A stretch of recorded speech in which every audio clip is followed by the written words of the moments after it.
Assalamualaikum warahmatullahi wabarakatuh. Jumpa lagi di acara Bijak Bicara Pajak. Baik, kita jumpa kembali kawan pajak semua di acara Bijak episode yang ke Sekian. kesekian ya, yang Iya. kesekian kali Karena ini. udah banyak sekali, Pak. Karena sudah Ya. banyak sekali ya. Iya. Jadi kita pada hari ini Spesial ada spesial ya, ada di tempatnya tempat ya. khusus ya, yang biasanya kami mengadakan acara podcast itu di KPP Madya Jakarta Pusat. Hari ini kita mengadakan di mana, Bapak? Pustakaan Perpustakaan Jakarta HB Jakarta HB Yasin di Iya, Cikini gitu Cikini, ya. ya. Iya. Sebelum itu saya memperkenalkan diri dulu. Nama saya adalah Wijaya, saya penyuluh di KPP Madya Jakarta Pusat, dan di sebelah saya adalah dengan Bersama Alfandi, iya, penyuluh dengan Mas juga di KPP Alfandi. Jakarta Pusat ya. Oke, ya. Setelah kemarin kita membahas hal-hal yang happening ya, kemarin kita membahas tentang PPh Pasal 21, Iya. kemudian juga ada beberapa tentang Jadi dibahas oleh rekan kita ya, rekan kita yang lain ya. teks Iya, seluk-beluknya dan juga membahas mengenai PPN KMS. iya, Saat ini kita akan membahas juga hal happening yang lain ya, Pak iya. Jaya. Tentang salah satu bagian dari Cortex, yaitu adalah registrasi atau Ya, pendaftaran. jadi Ya, masih berhubungan dengan Cortex yang saat ini sangat happening sekali untuk perpajakan, di mana launchingnya sendiri direncanakan di 1 1 Januari Januari 2025. 2025. Ya. Ya, jadi menunggu saat itu tiba, kami KPP Madya Jakarta Pusat beserta seluruh kantor pajak seluruh Indonesia ini aktif menyuluh atau memberikan pengetahuan kepada kawan pajak semua supaya nanti ketika launching tanggal 1 Januari itu tidak bingung gitu ya, atau tidak meraba-raba apa sih Cortex itu gitu Iya, ya. Jadi ya ini adalah salah satu dari cara kami untuk memberitahukan kepada Bapak Ibu semua. iya. Oke? Tak kenal maka tak sayang gitu ya. Iya, benar Karena sekali. belum kenal dengan Cortex, mungkin Bapak Ibu masih nggak ngeh ya. Keistimewaannya itu apa, fungsinya apa, kelebihannya apa, bagaimana untuk proses bisnisnya. Nah, nanti kita akan jelaskan untuk sesi ini mengenai proses bisnis dari Registrasi registrasi. atau pendaftaran. Oke, Iya, ya. Jadi Pak Pandi, jadi iya, gini ya. Kan tahun lalu itu kan sudah digembar-gemborkan itu NIK katanya akan sama dengan NPWP gitu ya. iya. Itu jadi apakah artinya itu semua pemilik nih itu harus bayar pajak, lapor pajak itu, Pak? Oh, kalau untuk NIK menjadi NPWP itu merupakan salah satu bentuk dari simplifikasi Pak Jaya. Oke. Jadi kalau selama ini untuk wajib pajak itu kan mempunyai nomor yang berbeda-beda. Ketika mengurus sesuatu hal dia menggunakan NIK. Ada juga nomor yang lain atau kalau pajak sendiri punya nomor sendiri namanya nomor NPWP NPWP ya. ya. Untuk simplifikasi dan kemudahan dalam melakukan pengurusan, maka untuk kedepannya mulai dengan adanya aplikasi Kortek ini diluncurkanlah atau diberlakukanlah untuk NPWP itu sama dengan NIK, di mana NPWP nanti akan berubah menjadi 16 digit. Oke, itu untuk orang pribadi Ya, ya. untuk orang pribadi. Dengan berlakunya NPWP menjadi NIK ini, tidak serta-merta menjadikan orang tersebut menjadi wajib pajak. Syarat menjadi wajib pajak sendiri masih sesuai dengan ketentuan dalam Undang-Undang KUP, di mana harus terpenuhi syarat subjektif dan objektif. Seperti itu aja ya. Iya, jadi itu tadi kalau dia orang pribadi berarti Iya. kita memakai NIK yang 16 digit. Nah, Iya. bagaimana kalau badan?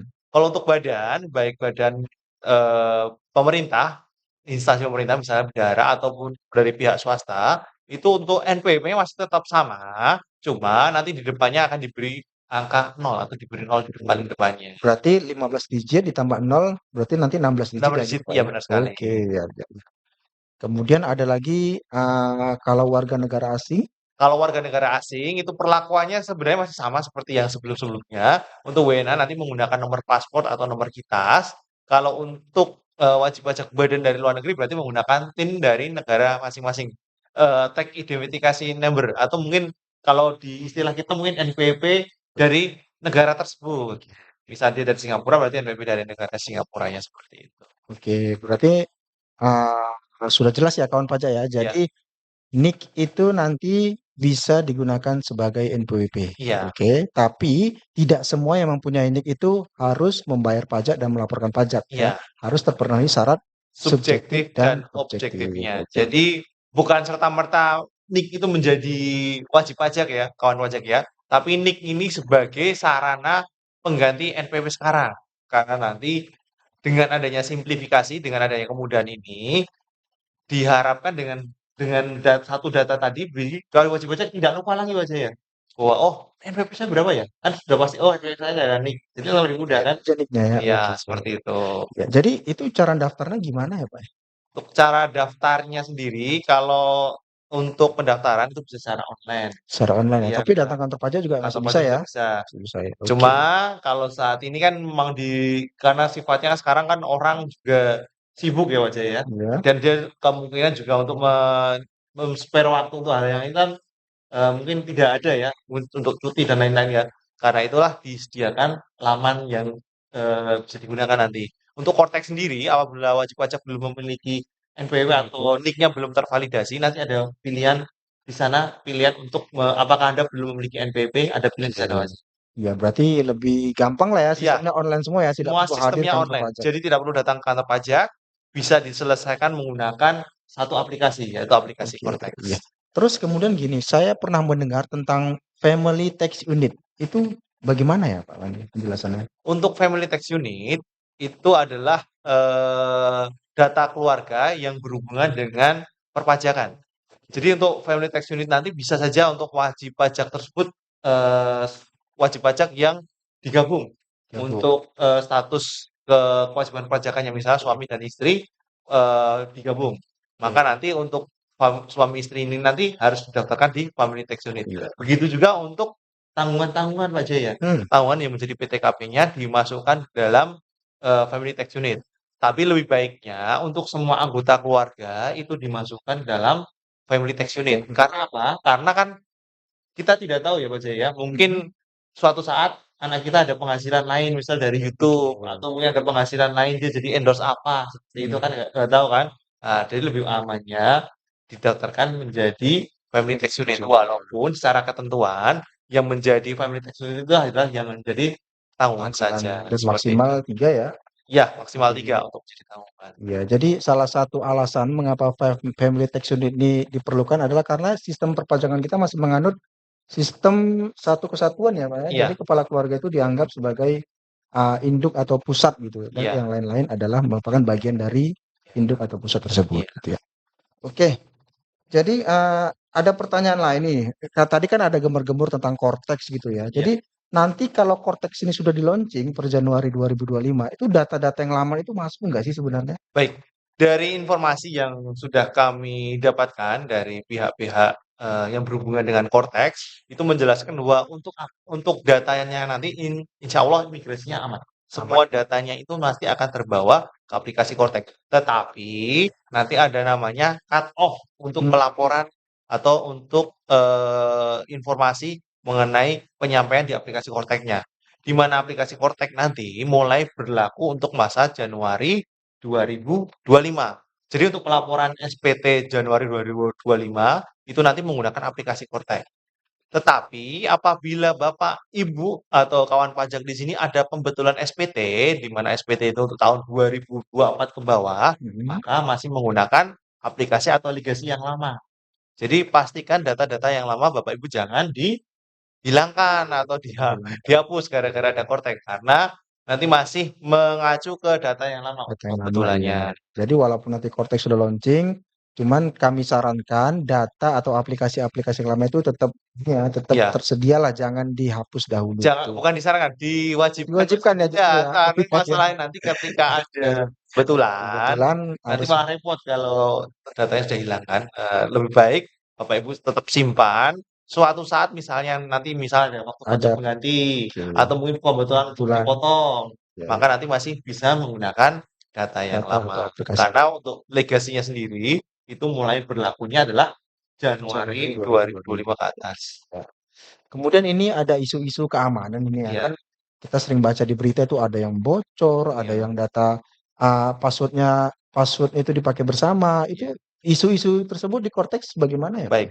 Jadi untuk Cortex nanti tidak ada lagi namanya password bersama, Pak Jaya. Hmm, Nanti karena untuk masing-masing yang bisa masuk nanti itu menggunakan impersonate.